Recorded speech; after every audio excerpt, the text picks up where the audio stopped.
सोमवार की प्रदोष पड़ती है तो शंकर भगवान कैलाश पर निवास करते हैं। हमारे यहाँ कहते हैं सोमवार की जो प्रदोष पड़ती है वो इच्छा पूर्ति करती है। मान लो आप प्रदोष का व्रत नहीं कर सकते, आप अगर व्रत नहीं कर सकते तो प्रदोष के दिन, प्रदोष काल में शाम का समय सूर्यास्त का कुछ पल, कुछ घड़ी के पहले से लेकर बाद तक का प्रदोष काल के अंतर्गत आप शंकर जी के मंदिर में जाकर 1 लोटा पानी, 5 बेलपत्र भी अगर समर्पित करते हैं तो संपूर्ण प्रदोष का फल आपके भाग्य में प्रबल हो जाए। एक निवेदन सभी श्रोता बहन भाइयों से, कथा आस्था चैनल पर जो सुन रहे हैं, फेसबुक यूट्यूब पर जो सुन रहे हैं और पंडाल में बैठकर जो सुन रहे हैं, जिस दिन दिल से हारो ना, थोड़ी तकलीफों में अगर घिर जाओ, तकलीफें आ जाए, कष्ट आ जाए, तकलीफें जिस दिन तुम्हारे भीतर बहुत ज्यादा मात्रा में आ जाए, उस दिन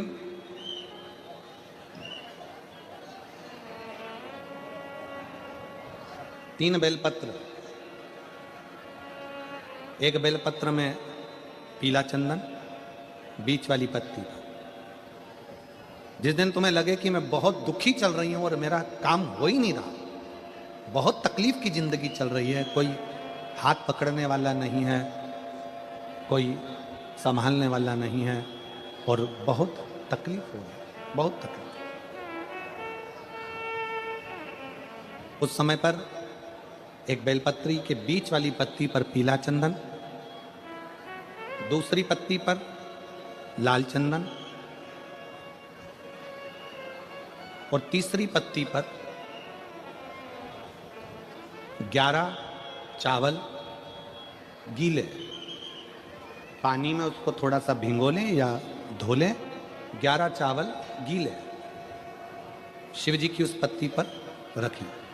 सबसे पहला पीला चंदन का बेलपत्र, दूसरे नंबर पर लाल चंदन का बेलपत्र, तीसरे नंबर पर जो 11 चावल आपने धोकर रखे हैं वो हाथ की हथेली में रखना है और हाथ की हथेली में रखकर अपनी कामना कर कर भगवान शंकर से विनय कर कर पंचाक्षर मंत्र नमः शिवाय या षडाक्षर मंत्र ओम नमः शिवाय या श्री शिवाय नमस्तुभ्यम बोलकर उस बेलपत्र पर सीधे हाथ में रखकर उल्टे हाथ का स्पर्श कर कर बाबा से अपने मन के भाव कहकर शंकर के शिवलिंग पर उसे समर्पित कर दीजिए।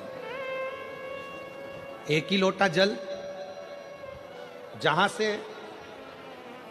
जल बहता है अशोक सुंदरी वाली जगह, 1 ही लोटा जल, जहां से जल बहता है उस जल बहने वाली जगह पर 3 बार उस जल को अपनी कामना कर कर श्री शिवाय नमस्तुभ्यम या पंचाक्षर मंत्र या षडाक्षर मंत्र बोलकर 3 बार उस स्थान पर गिरा दीजिए। गिराने के बाद में बाबा से विनय कर कर अक्षत वाली जो बेलपत्र है, 1 बेलपत्र और 1 अक्षत उसमें से अपने लिए लेकर आ जाओ। उसको 2 महीना 3 महीना अपने घर में रखिए। जितना भी दुख है धीरे धीरे बाबा समाप्त कर कर खुशियां घर में लेकर आता ही है। दुख समाप्त होगा, खुशियां घर में आएगी जरूर। जो बेटियां ससुराल में दुखी हैं, बहुत कष्ट में हैं या आपस में सामंजस्य पति पत्नी का नहीं बन रहा है या कोई विवादित वाली बात है, तो निवेदन है तलाक पर बात को लेकर मत जाना। एक बार बाबा देवाधिदेव महादेव का एक भाव जरूर प्रकट करना। महाराज श्री अवधूतेश्वर महादेव का नाम लेते। कौन से महादेव? अवधूतेश्वर महादेव का नाम लेकर थोड़ी सी मूंग, हरी जो मूंग होती है, उस मूंग को गला लीजिए पानी में। गलाने के बाद में उस मूंग को शिव मंदिर में ले जाकर भगवान जो नंदीश्वर विराजमान होते हैं वहां रखकर 7 बेलपत्र उस मूंग पर चढ़ा दीजिए। चढ़ाकर बेलपत्र मेरे देवाधिदेव महादेव को अवधूतेश्वर महादेव के नाम से समर्पित कर दीजिए। वो मूंग उठाकर गौशाला में या आपके रोड पर कोई नंदी दिख जाए या गौशाला में कोई नंदीश्वर हो तो उस नंदी को वो मूंग खिला दीजिए, थोड़ी सी। 3 या 4 प्रदोष करोगे, तलाक तक बात नहीं पहुंचेगी, आपस में प्रेम बढ़ जाएगा, बेटी को सम्मान मिलना प्रारंभ हो जाएगा और टेंशन समाप्त हो, परिवार नहीं टूटेगा। जिस महीने में जो प्रदोष पढ़ा करे, जब प्रदोष पढ़े, बन सके 1 बेलपत्र, बन सके 5 बेलपत्र, शमी पत्र, हरे मूंग, हरा मूंग, बेलपत्र, एक कलश के अंदर थोड़ा सा पानी लेकर 1 बेलपत्र, हरा मूंग, शमी पत्र डालकर उसमें थोड़ा सा गुड़ डालकर भगवान शिव का स्मरण कर कर प्रदोष काल में, मान लो कोई काम आपका बहुत जरूरी है, बहुत दिनों से अब थक गए हैं, नहीं हो रहा, कर्जा बढ़ रहा है, धन नहीं आ रहा, व्यापार नहीं चढ़ रहा, या कोई समस्या बहुत प्रबल है, कोई एग्जाम में बैठ रहे हो नहीं हो रहा, परीक्षा भी दे दी है, रिजल्ट आने ही वाला है, तो भी प्रदोष काल में, प्रदोष के समय वो जल, मूंग, शमी पत्र और बेलपत्र और गुड़ का शंकर के शिवलिंग को समर्पित करना प्रारंभ कर दो। 2 या 3 प्रदोष करोगे, बाबा आपकी मनोकामना शीघ्र पूर्ण कर देगा। 2 या 3 करो, बाबा करें। बहुत तकलीफ है, दुख की जिंदगी चल रही है, कोई परिवार में बेटे हैं, बहुएं हैं, बेटियां हैं, सब प्रयास कर रहे हैं, बेटे भी प्रयास कर रहे हैं, बहू भी प्रयास कर रही है, बेटी भी प्रयास कर रही है कि मुझे कोई अच्छा जॉब मिल जाए, मैं उन्नति की सीढ़ी पर चढ़ जाऊं, मैं बहुत आगे बढ़ जाऊं। और बेटा बेटी बहुएं अगर आगे नहीं बढ़ पा रही है तो शिव महापुराण की कथा कहती है कि एक कार्य करिएगा, एक बेलपत्र लीजिए और 7 चावल के दाने इस बेलपत्र के मध्य वाली पत्ती पर रख लीजिए। जो बेटा बेटी बहुत प्रयास कर रहे हो, बहुत कंपटीशन एग्जाम दे रहे हो, बहुत मेहनत कर रहे हो और उसके बाद भी बहुओं का, बेटियों का, बेटों का अगर कहीं जॉब नहीं लग रहा और कहीं सिलेक्शन हो ही नहीं रहा और बहुत हार चुके हैं, तब एक बेलपत्र 7 चावल के दाने मध्य पत्ती पर 7 चावल के दाने, एक घिसे हुए चंदन की गोली, पीला चंदन को घिस कर उसकी एक गोली बनाए, एक गोली गोल कर शिव पिंडी जैसी, शिवलिंग जैसी गोली बनाकर उस चावल के दाने पर रख लो। एक स्थान पर रखकर घर के अंदर ही उसका पूजन कर लो। और पूजन करना है वही जो आप घर में सामग्री आपके रोली, चावल, मोली, हल्दी, उससे पूजन कर दिए से आरती कर ऐसी कैसी ही बेलपत्र अशोक सुंदरी वाली जगह पर, थोड़ा समझिएगा, अशोक सुंदरी वाली जगह मतलब जहां से पानी बह रहा है उस ओर इस डंडी को रखना और ऐसी कैसी पत्ती अशोक सुंदरी वाली जगह पर रख दीजिए।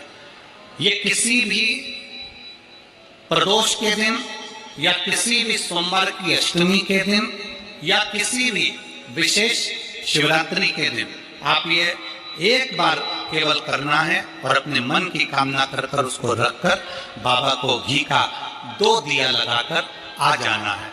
मेरा भोलेनाथ आपका हाथ पकड़कर आपको कंपटीशन एग्जाम में विजय दिलाएगा। पर मेहनत करना नहीं छोड़ना, परिश्रम करना नहीं छोड़ना, संघर्ष करना मत छोड़ना। अपनी मेहनत को 4 गुना करना है, अपने परिश्रम को 4 गुना करना है, अपने कर्म की लगन को बढ़ाना है। जितने घंटे पढ़ाई करते थे उससे 2 घंटा और बढ़ाओ, जितनी मेहनत करते थे उससे 4 घंटा की मेहनत और बढ़ाओ।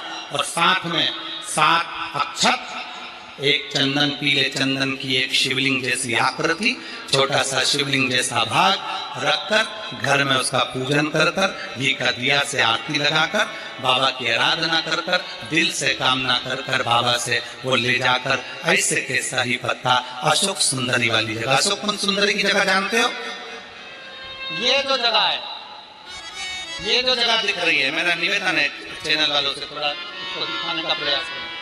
ये जो जगह है, ये शिवलिंग है, इधर शिवलिंग है, और शिवलिंग के साइड में जो जगह होती है जहां से पानी बहता है उसको अशोक सुंदरी की जगह कहते हैं। तो इस स्थान पर इस बेलपत्र को, इस बेलपत्र की डंडी पानी बहते समय, बेलपत्र की डंडी है वो पानी बहने के स्थान पर हो, उसको रख दीजिए। 2 घी के दिए लगाकर, और घी के दिए का स्मरण करें। दोनों दिए गोल बत्ती के नहीं होंगे, दोनों दिए लंबी बत्ती के नहीं होंगे। जो 2 दिए आप लगाएंगे, एक गोल बत्ती का होगा, एक लंबी बत्ती का होगा। गोल बत्ती क्या बोलते हैं यहाँ पर? फूल बत्ती। यहाँ फूल बत्ती बोलते, तो गोल बत्ती मतलब फूल बत्ती, और लंबी बत्ती, लंबी वाली बत्ती। 2 दिए लगाना है, एक जगत जननी का, एक बाबा विश्वनाथ का। दोनों दिए आप रखकर बाबा को प्रार्थना कर कर दिल से आइए, मेरा शंकर आपकी कामना पूर्ण करेगा, और पत्र व्यासपीठ पर जरूर आए अवश्य। शिव को प्रिय है पुष्प में आंक का पुष्प, जो आंकड़े का पुष्प होता है शंकर को बड़ा प्रिय है। और दूसरे नंबर पर शंकर को प्रिय है शमी का पुष्प, बहुत ध्यान देना महाराज। तीसरे नंबर पर शंकर को प्रिय है महाराज सरसों का पुष्प। सरसों होती है ना, जो राई अपन बोते हैं, सरसों बोते हैं, उसमें पीले कलर का जो पुष्प लगता है। हमारा तो निवेदन रहता है जब तक सरसों आए तो प्रयास करा करो कि सरसों के 108 पुष्प शंकर भगवान पर चढ़ाना प्रारंभ कर दो। महाराज ये पक्का है कि वर्ष भर कोई बड़ी बीमारी आपको घेर नहीं सकती अगर सरसों के फूल शिव को चढ़ रहे हैं तो। और प्रयास करना कि सरसों का जो पुष्प होता है, सरसों का जो फूल होता है महाराज, अगर कोई व्यक्ति को किडनी या लीवर से जुड़ी हुई कोई तकलीफ होती है, या किसी व्यक्ति का एक्सीडेंट हो गया होता है और उसका कोई अंग रह गया हो, कोई शरीर का कोई भाग रह गया और वो काम नहीं कर रहा हो, जैसे किसी के पांव रह जाते हैं एक्सीडेंट के बाद, किसी का हाथ रह जाता है, या कोई अंग काम नहीं कर रहा हो, वहाँ ब्लड पहुँच नहीं रहा हो, वो जगह एकदम सुन्न हो गई हो, खाली पड़ गई हो, तो उसके लिए शिव महापुराण की कथा कहती है कि सरसों के पुष्प 11 शंकर जी के राइट भाग में, जहाँ शिव जी के गण दरवाजे के द्वारपाल मणिभद्र जिस जगह पर निवास करते हैं, कौन निवास करते हैं? मणिभद्र। शंकर जी के दरवाजे के द्वारपाल हैं मणिभद्र जी। तो मणिभद्र दरवाजे के द्वारपाल में राइट भाग में मणिभद्र जी विराजते हैं। मतलब राइट भाग कौन सा हुआ? जब आप मंदिर से बाहर निकलेंगे तो राइट भाग, मंदिर में प्रवेश करेंगे जब राइट नहीं होना चाहिए, आप मंदिर से जब जाएं तो राइट भाग। मतलब आप मंदिर से राइट से जाएंगे तो शंकर जी का भी राइट हो जाएगा, क्योंकि शिव जी ऐसे बैठे हैं तो शंकर जी का भी राइट हो गया, देवता उनका भी राइट हो गया, तो राइट भाग सीधा हाथ मणिभद्र जी का स्थान। 11 सरसों के पुष्प मणिभद्र के उस द्वार पर आप रख दीजिए, और मणिभद्र के द्वार पर रखकर अंदर जाकर 108 वापिस जब आप बाहर निकल रहे हैं, ये पुष्प आप रखने के बाद एक बार बाहर जाएंगे, फिर वापिस आएंगे मणिभद्र रखने के बाद, और अंदर जाकर 108 सरसों के पुष्प शंकर को समर्पित करेंगे महाराज। उस सरसों के पुष्प जो शिव जी को आप समर्पित कर रहे हैं उसको वापस लेकर आएंगे, श्री शिवाय नमस्तुभ्यम बोलकर उस सरसों के पुष्प को महाराज सरसों के तेल की बोतल में उसको डाल लीजिए। शंकर भगवान को किसी भी प्रदोष में, शाम के समय प्रदोष काल में उस तेल को वापस ले जाकर चढ़ा दीजिए शिव जी को, उसको वापस लेकर आ जाइए। उस तेल का प्रयोग आप नाभि में डालिए, और जो शरीर काम नहीं कर रहा उस स्थान पर कम से कम 15 दिन 20 दिन तक उसकी मालिश करना प्रारंभ करिए। बाबा चाहेगा तो चलाने का प्रयास कर देगा और वो अंग, वो शरीर काम करने लगेगा। मणिभद्र का स्मरण, श्री शिवाय नमस्तुभ्यम, सब बोलिए एक बार जमकर, श्री, अरे पहले बोल दिया, हमारे साथ तो बोलो, श्री शिवाय नमस्तुभ्यम। भगवान शिव के मंत्र का स्मरण कर कर करते सरसों का जो पुष्प है उसमें आनंद की अनुभूति है। आनंद किसी कारणवश कोई कार्य ऐसा हो गया हो कि आप बहुत मेहनत कर रहे हो, सफलता नहीं मिल रही हो, लक्ष्मी प्रवेश नहीं कर रही हो, तो महाराज बेल का जो फल होता है उस फल के अंदर का जो गुर्दा होता है, बेल के फल का अंदर का जो भाग होता है गुर्दा, उसको लेकर घर पर आओ और सुखा लो। सुखाने के बाद उसको जलाओ, जलाकर उसकी भस्म तैयार, उस भस्म को अच्छा बढ़िया पीस लो, पीस कर कपड़े से छान लो महाराज। उसको छान कर जब आप शंकर भगवान का पूजन करने के लिए शिव मंदिर में जाएं महाराज, किसी भी 5 प्रदोष या 5 सोमवार या सोमवार की अष्टमी पड़ जाए उस दिन थोड़ी सी भस्म लेकर जब जाएं घर से, उसमें से थोड़ी सी भस्म बेलपत्री के पेड़ के नीचे श्री कुंदकेश्वर महादेव का नाम लेकर चढ़ा दे। क्या नाम लेना है? कुंदकेश्वर। उसी में से थोड़ी सी भस्म जो बेलपत्री के वृक्ष के नीचे आपने चढ़ाई या बेलपत्री के वृक्ष की जड़ में चढ़ाई, उसको लेकर आओ और वही वृक्ष माता पार्वती का नाम लेकर भगवान शंकर के ऊपर चढ़ा दो और अपनी मनोकामना कर 1 लोटा पानी शिव पर समर्पित कर दो। चुटकी भर बस, ज्यादा नहीं, मात्र चुटकी। 5 प्रदोष भी पूरे नहीं होंगे और बाबा चाहेगा कि आपका जो लक्ष्मी रुकी हुई है या व्यापार नहीं चल रहा या कार्य नहीं हो रहा, तो बाबा उसको 1 प्रदोष 2 प्रदोष करोगे, तीसरे प्रदोष में तो बाबा धक्का लगा ही देगा। शंकर भगवान को भस्म अति प्रिय। बेलपत्री किसका प्रतीक है? माता पार्वती। जब मां जगत जननी जगदम्बा नवरात्र में दर्शन किया होगा, माता का जहां यज्ञ होता है, सप्तसती से यज्ञ हो चाहे मां अम्बे जगदम्बा का जो यज्ञ होता है, उसमें बेले के फल की भी आहुति लगती है। उस भस्म की बड़ी प्रबलता, बेल का जो गुर्दा होता है उस गुर्दे की जो भस्म तैयार कर जाती है उसका बड़ा महत्व, बड़ा। हम तो यहाँ तक कहेंगे देसी गाय का घी हो। कौन सी गाय का? देसी हो, जर्सी नहीं, देसी गाय का घी हो।